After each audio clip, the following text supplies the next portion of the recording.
Hello guys, welcome back. In this video I will tell you how to fix Instagram notes not showing problem.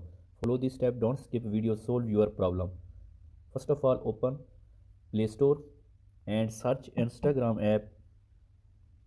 Make sure that your Instagram app is updated. If not updated, first of all update your Instagram app and go back. Now tap on your mobile phone settings.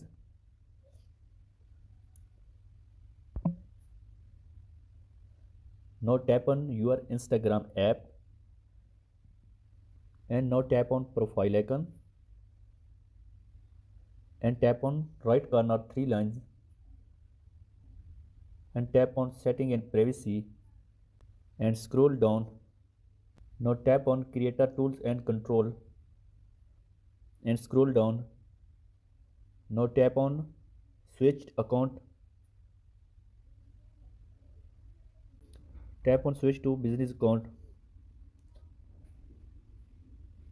Tap on switch and go back. Solve your problem. So this is the video guys. For more videos please subscribe our channel. Thanks for watching.